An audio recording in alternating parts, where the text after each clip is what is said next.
Hello and welcome to At the Leadership Table with retired Major General Jim Hoyer. Oftentimes people hear the word leader and they think only of political leaders, but leaders come in many forms, and that's worth exploring. I'm Jim Hoyer, born and raised in West Virginia, a husband, a father, a new grandfather, and a retired military leader, serving for over 40 years in public leadership for our state and nation. Now, the most important mission I have going forward is to educate, motivate, and empower our next generation of leaders. At the leadership table with me today is a returning guest, Dr. Chris Ramezon. Chris is Assistant Professor of Management Information Systems and Cybersecurity at West Virginia University, and he recently helped and led the startup of the Cyber Resiliency Resource Center. We'll talk a little bit more about that in a minute.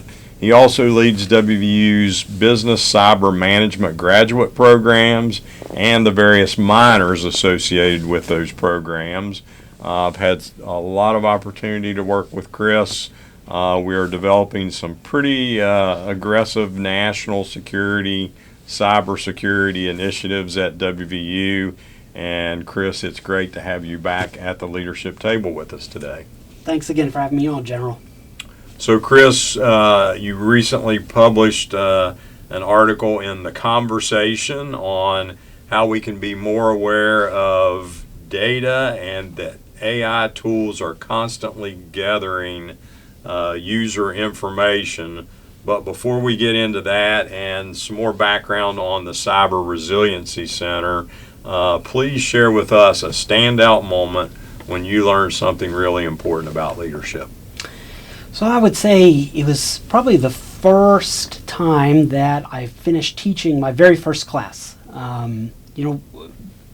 My whole career in IT before I transitioned into academia, I was always driven to work hard. I would always say work hard, sleep later. Advance my career, gain knowledge. Keep pushing my own career forward. And something hit me when I finished teaching my very first class that it's not about me anymore. To me, true leadership is you are enabling others, you're creating opportunities for others. And that hit me when I finished teaching my first class. Suddenly I realized this isn't about just my career anymore. I'm trying to build the careers and opportunities and livelihoods of others. So I think that's what real leadership is about. You're building other people up alongside yourself. It's not just about yourself anymore. So a great example of servant leadership, helping others develop leadership skills. Mm-hmm. So I want to go back and hit the Cyber Resiliency Resource Center, and resiliency is in that title for a specific reason. One of the things we want to talk with our listeners about today is an example of that, but everybody is somehow, because of the fast-moving pace of cyber in the world, everybody's going to either face a cyber attack or at least some kind of cyber incident. Yeah. So we've got to be prepared as to how we deal with that. That's going to set apart people in the future, whether they can recover from and we can be resilient. Yeah. So explain that a little bit more and what the vision of the center is for West Virginia in particular. Yeah, absolutely. So I think, General, you hit the nail on the head there with the resiliency piece. So, we've had this mindset in cybersecurity for a long time where, we try to defend systems, protect systems. We wait to get hit by a cyber attack or incident, and then we just try to do our best to triage and recover and get the business or the organization or the mission back on track. Today, that's not enough anymore. We need to get beyond cybersecurity and become cyber resilient. We need to add resiliency to our systems, our assets, our people, our processes, to where we can withstand a cyber attack and keep on moving forward with our mission. So that's what enabling resiliency is about. Now, whether that's adding additional personnel to an organization, additional human capital, additional technologies, additional methods, leveraging advances in AI and other cybersecurity enabling technologies, we're enabling businesses to be able to withstand cyber attacks with minimal losses and keep on going like nothing happened. And the same thing holds true for our communities. You're working with water systems, Yeah. you're working with community banks, all those important pieces of infrastructure that we need to maintain that continuity and that resiliency for. And that's what we're trying to do with our new Cyber Resilience Resource Center. So we're funded by a $1.5 million grant from the Appalachian Regional Commission to stand up the first statewide center that's dedicated to help businesses, critical infrastructure, and organizations all across the state to enhance their cyber resilience. And we're going to use student talent to do it. Not only WVU students, but we're going to be leveraging the talents of students from all across the state to help businesses get out there, get some hands-on learning, hands-on training, supervised by faculty experts to help businesses with their cybersecurity and cyber resilience challenges. So you have a PhD that is focused on AI and geospatial capabilities. I guess I'm going to ask the question I want to ask, but I think all of our listeners want me to ask. And before we talk specifically about how AI is being used and how it's capturing data constantly, I'm going to ask the important question, what the heck is AI? Explain that to our listeners. What is artificial intelligence? Yeah. And what are some of the different forms and how is it being used today? So I think, just like you mentioned, there's always a lot of confusion about AI. What is it? What does it mean by AI, artificial intelligence as a term? AI is just a blanket term for what we really call machine learning. These are advanced mathematical algorithms and technologies that capture a whole bunch of data and identify patterns in those data. Now, what the revolutionary aspect of AI and how it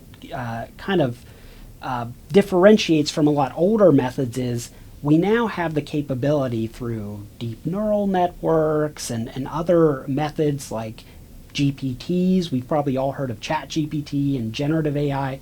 We're able to capture all this data and then create new information and new insights from this data that no human would have the capacity to do. There's just so much information that's out there. So really, when you think about AI, think about you have a huge amount of data, a huge volume of information, but you're trying to identify what's important in this information and how can I draw conclusions and new insights from this big pool of data and information.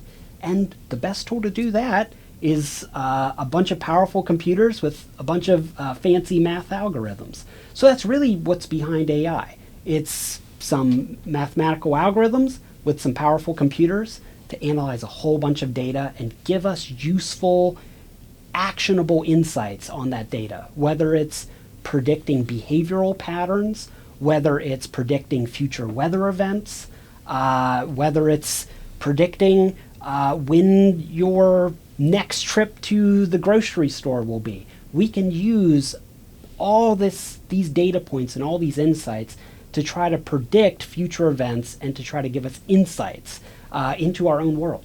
So when we go on a website and we look for an article of clothing, or we're on Amazon and we're looking through various things that we may potentially want to buy, they're using AI to track our personal habits.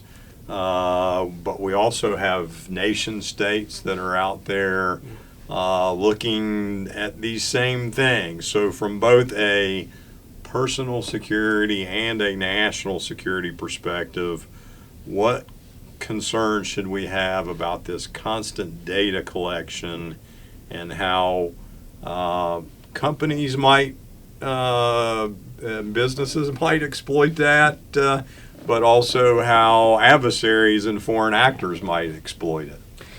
Yeah, it's a pressing concern right now. I mean, think about it. Your phone is a miniature tracking device. It's monitoring everywhere you go. Most smartphones are listening all of the time, waiting for you to use the personal assistant on the phone, the voice activation on the phone. We're being monitored all the time. You know, these companies are collecting data about us, and most of it's for marketing purposes. I mean, just like you mentioned, General, when you're going on Amazon, Amazon wants you to have the easiest experience possible on their website. If you are looking for a particular article of clothing, they can predict that, and they want to put that as easy as possible on the front page. Say you're looking at shirts or ties. Well, they know you're going to be looking for shirts and ties, and the first thing you're going to see on their website are shirts and ties. And the easier it is to buy it, the easier it is to just click one button, buy, the more money that they're going to make. So majority of this information is used for good purposes. It's used for optimization and marketing, but there's also the potential for bad actors to gain access to this information. Now, whether these are cyber criminals or advanced persistent threats from other nation states that are adversarial to the United States, think about it. These same data points and the same information that these businesses and companies are collecting, they may be able to be used to track individuals or identify certain behaviors. For example, let's say there's an individual that loves to go to Starbucks coffee at 8 in the morning. Well, their phone knows that because they carry their phone with them to Starbucks at 8 in the morning. Starbucks knows that they make a purchase at 8 o'clock in the morning. The credit card company knows they make a purchase at Starbucks at 8 in the morning. Now, let's say this is an important individual to national security. If that data somehow falls into the hands of another nation state, they know where this individual, this critical person is going to be at 8 in the morning on whatever day. And that could be used either against the person themselves or against the nation. So never go to the same coffee shop twice. That's it. Good advice. All right. So help our listeners understand some of the things that we can do individually to better protect ourselves and maintain that digital privacy in this AI-driven world that we're in now. So, when it comes to privacy, I think there has to be some expectation that if you're using any digital device these days, you're going to lose some aspect of privacy. Again, we're just being tracked all of the time. And this is a feature of the device. To me, if you want to truly have a private conversation or you want to maintain your privacy, you have to either leave your digital devices truly behind or turn them off. Think about a lot of the devices that are in our homes, smart devices, home automation. They're listening all the time, right? If you want to have a private conversation, you have to turn these devices off. The expectation that, it's not listening to me right now, or I put my phone in my pocket, it can't hear me. Yes, it can. So just if there is something that you truly want to maintain your privacy about, you just have to disconnect. So in your article, in the conversation, you talk about the 2018 Strava incident related to wearable technologies, which you and I both have on. They're listening. Number one, explain that incident, and then give some thoughts to listeners, policymakers, state leaders as to what are some of the things that we ought to do related to AI devices and sensitive data. Yeah, so the Strava incident, it's kind of a classic case of unintentional revealing of sensitive information from these wearable devices. So in 2018, Strava, they're a fitness company. They had these little armbands, just like my watch and your watch, that would track the fitness of people wearing the device. Now, innocuously, Strava had a feature where individuals wearing the armband, when they went out for a run or a bike ride, they could track how far they went, where they went, and then share that with others. And Strava was collecting all this data, and again, kind of innocuously, they were putting a global map together of look how many people are using Strava products and look at how many miles everyone has run. We're all fit and getting in shape. And then on closer inspection of the global map, when they zoomed in on certain areas, when they looked at the military personnel who were using the trackable device, they found that they were running around these sensitive military sites, and they were basically creating an outline of the site itself. And they were basically highlighting where all these sensitive military bases and testing facilities were all across the world. And it wasn't just the U.S. military, it was the UK's military. I mean, essentially, any nation's military where they had personnel wearing these devices, you could easily pinpoint where these personnel were. And unintentionally, the company was revealing these sensitive sites when they didn't mean to, but again, foreign adversaries could gain access to that data and identify, oh, now we know where all the sensitive military bases are. So let's go back to Cyber Resiliency Resource Center. You're helping businesses, you're helping governments at the local, state, and federal level. We've talked about community banks, those folks, but for our students, our workers, our business owners, what advice do you give overall to help us protect ourselves, but also minimize our digital footprint? So, I mean, I think the most important thing is education and awareness. So a big thing that we are doing with our Cyber Resilience Resource Center is we're trying to create educational materials and highlighting basic cybersecurity and cyber resilience best practices, not only for different businesses and different industry sectors like finance, power, water, but also just to West Virginia's citizens.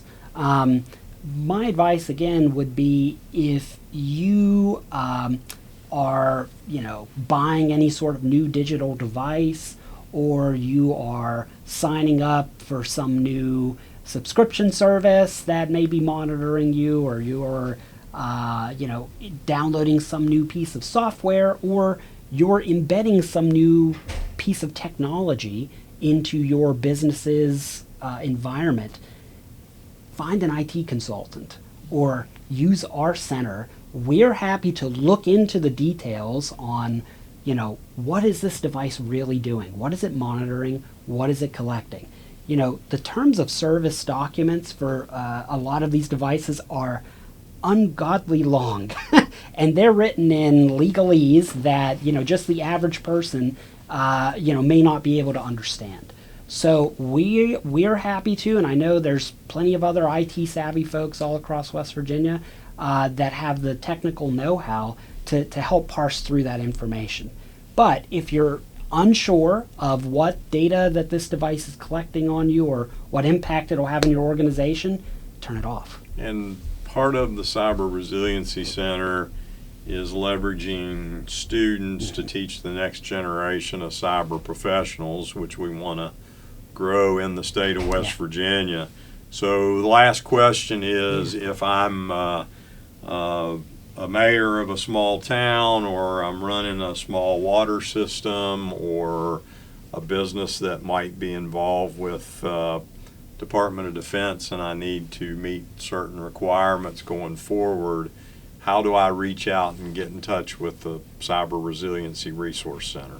Yeah, so we have a website that is online at, I believe it's cyberresilience.wvu.edu. Anyone could go onto that website and sign up if they need assistance from any of our staff. And again, we are partnering with universities all across the state. Our mission is to get help out to all 55 counties in West Virginia. So we're here to help. People can feel free to reach out to me. Email me, give me a call.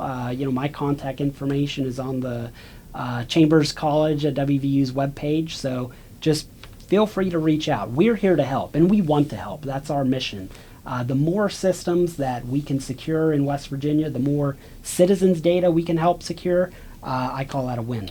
Well, Chris, thanks again for being a leader in the cybersecurity space, and particularly now in cyber resiliency, and helping us help West Virginians be more cyber secure and cyber resilient. And we'll continue these conversations on a regular basis because it's changing every day. And thanks again for being with us at the leadership table. Thanks for having me again, General.